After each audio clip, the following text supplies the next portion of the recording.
महाराष्ट्र में शपथ ग्रहण समारोह आज 5 दिसंबर को आयोजित हुआ और इसमें देवेंद्र फडणवीस ने मुख्यमंत्री की शपथ ली और साथ ही साथ उनकी धर्मपत्नी ने बहुत सारी शुभकामनाएं दी। मीडिया से जब बातचीत वो कर रही थी तो उन्होंने बताया कि वो 6वीं बार के विधायक हैं और 3री बार मुख्यमंत्री बन रहे हैं और बहुत सारी जिम्मेदारी है। जहां एक तरफ खुशियां अपार हैं तो वहीं जिम्मेदारी हजार है।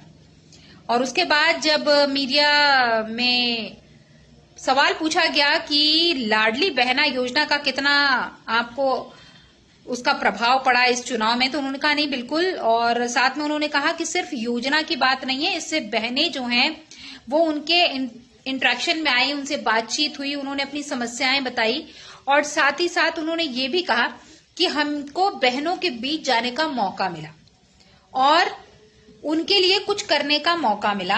और अब महाराष्ट्र में बहुत कुछ करना है, विकास है और साथ ही साथ रोजगार है, स्वास्थ्य है और अपराध पर भी अंकुश लगाना है। डिप्टी सीएम जो हैं अजीत पवार जी और एकनाथ शिंदे जी ने इसकी शपथ ली और मंच जो है वो बड़ा गरिमामय था क्योंकि सभी वरिष्ठ नेता इस आयोजन में आए हुए थे। मी देवेंद्र सरिता गंगाधरराव फडणवीस ईश्वर साक्ष शपथ घेतो की कायद्याद्वारे स्थापित झाले आहे अशा भारताच्या संविधानाबद्दल मी खरी श्रद्धा व निष्ठा बाळगीन। मी भारताची सार्वभौमता व एकात्मता उन्नत राखीन। मी महाराष्ट्र राज्याचा मुख्यमंत्री म्हणून माझी कामे निष्ठापूर्वक व सत्सद विवेक बुद्धीने पार पाडीन आणि संविधान व कायदा यानुसार सर्व तऱ्हेच्या लोकांना मी निर्भयपणे व निपक्षपातीपणे तसेच कोणाच्याही विषयी ममत्व भाव किंवा आकस न बाळगता न्याय वागणूक देईन।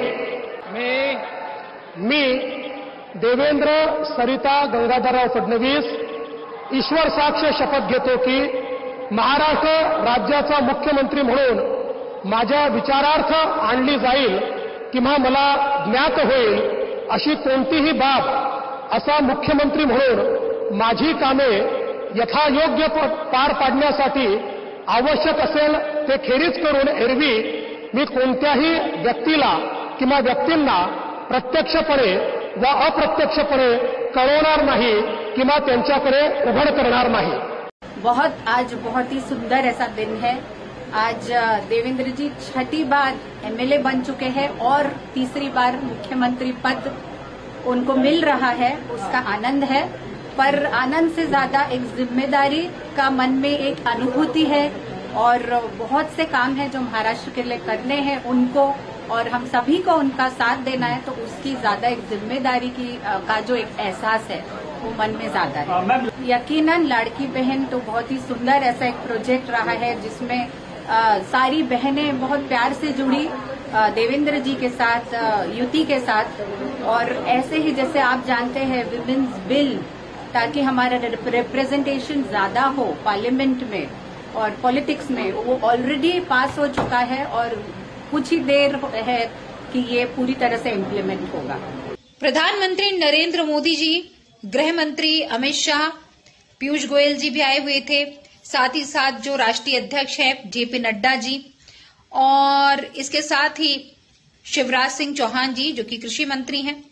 तो कुल मिलाकर कहा जाए, साथ ही साथ मंच पर आसीन थे उत्तर प्रदेश के मुख्यमंत्री योगी आदित्यनाथ जी और बहुत सारी हस्तियां भी आई हुई थी। मतलब ये कि बीजेपी के वरिष्ठ नेताओं के साथ साथ बॉलीवुड से बहुत सारी हस्तियों को बुलाया गया था। अंबानी की फैमिली भी दिखाई दे रही थी और मंच जो है वो साधु संतों से भी परिपूर्ण था। मतलब उनके आशीर्वाद के साथ, वरिष्ठ नेताओं के आशीर्वाद के साथ, बड़े बुजुर्गों के आशीर्वाद के साथ और महाराष्ट्र की वो जनता जिन्होंने देवेंद्र फडणवीस को इस मंच तक पहुंचाया और शपथ ग्रहण जो है करवाया।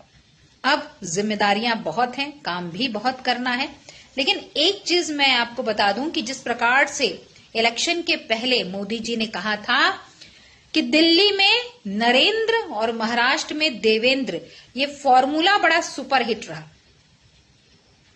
और जनता ने विश्वास किया। कहीं ना कहीं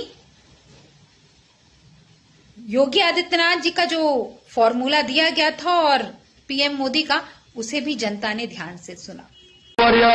धर्मवीर आनंद दिघे साहेबांचं स्मरण आणि देशाचे कर्तबगार आणि लोकप्रिय प्रधानमंत्री नरेंद्र मोदीजी व देशाचे कणखर गृहमंत्री अमितभाई शाह यांच्या भक्कम पाठिंब्याने, आशीर्वादाने, तसेच राज्यातील 13 कोटी जनतेच्या आशीर्वादाने मी एकनाथ गंगूबाई संभाजी शिंदे ईश्वर साक्ष शपथ घेतो की कायद्याद्वारे स्थापित झाले आहे अशा भारताच्या संविधानाबद्दल मी खरी श्रद्धा व निष्ठा बाळगीन। मी भारताची सार्वभौमता व एकात्मता उन्नत राखीन। मी महाराष्ट्र राज्याचा उपमुख्यमंत्री म्हणून माझी कामे निष्ठापूर्वक व सत्सद विवेक बुद्धीने पार पाडीन आणि संविधान व कायदा यानुसार सर्व तऱ्हेच्या लोकांना मी निर्भयपणे व निष्पक्षपातीपणे तसेच कोणाच्याही विषयी ममत्वभाव किंवा आकस न बाळगता न्याय्य वागणूक देईन।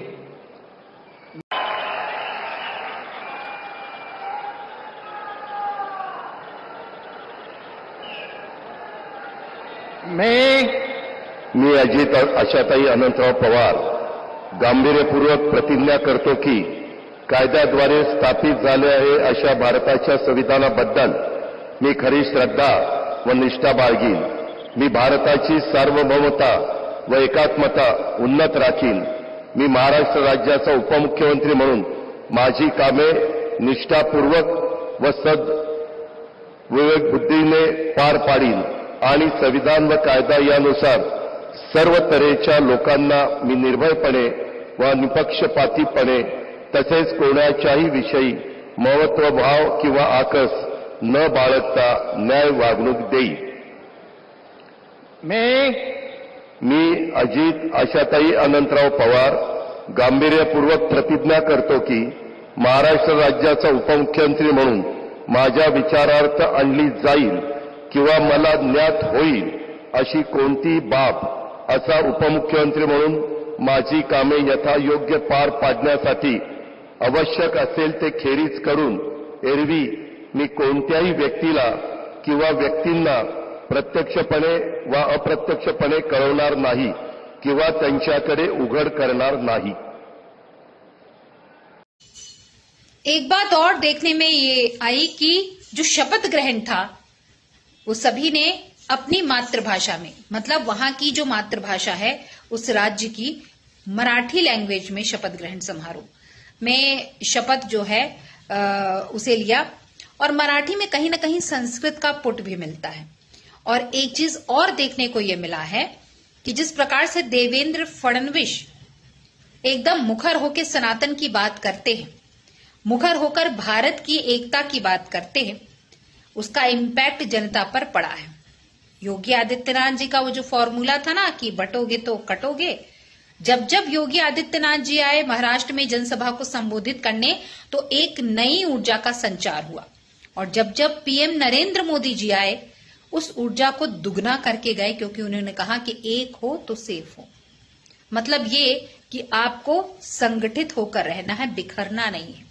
और जब आप संगठित रहेंगे तो देश में एकता बरकरार रहेगी और आप अपने लिए तो कार्य करेंगे ही करेंगे, अपने साथ वाले का भी ध्यान रखेंगे और ये सबसे अहम होता है। और जब चुनाव होता है तो चुनाव एक जो कैंडिडेट है वो तो लड़ता है, लेकिन उसकी पूरी तैयारी में सारे कार्यकर्ता जमीन पर कार्य करते हैं, मतलब धरातल पर। तो सभी का उन्होंने धन्यवाद भी दिया।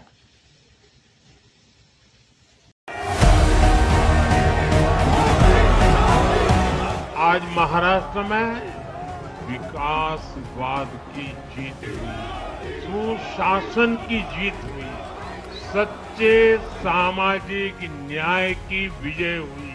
और आज महाराष्ट्र में झूठ, छल, फरेब बुरी तरह हारा।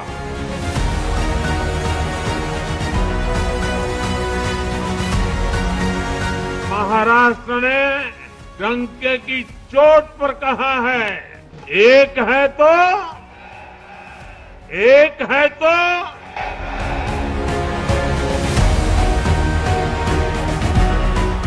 एनडीए का ध्येय सिर्फ चुनाव जीतने तक सीमित नहीं है। हमारा ध्येय सिर्फ सरकार बनाने तक सीमित नहीं है, हम देश बनाने के लिए निकले हैं।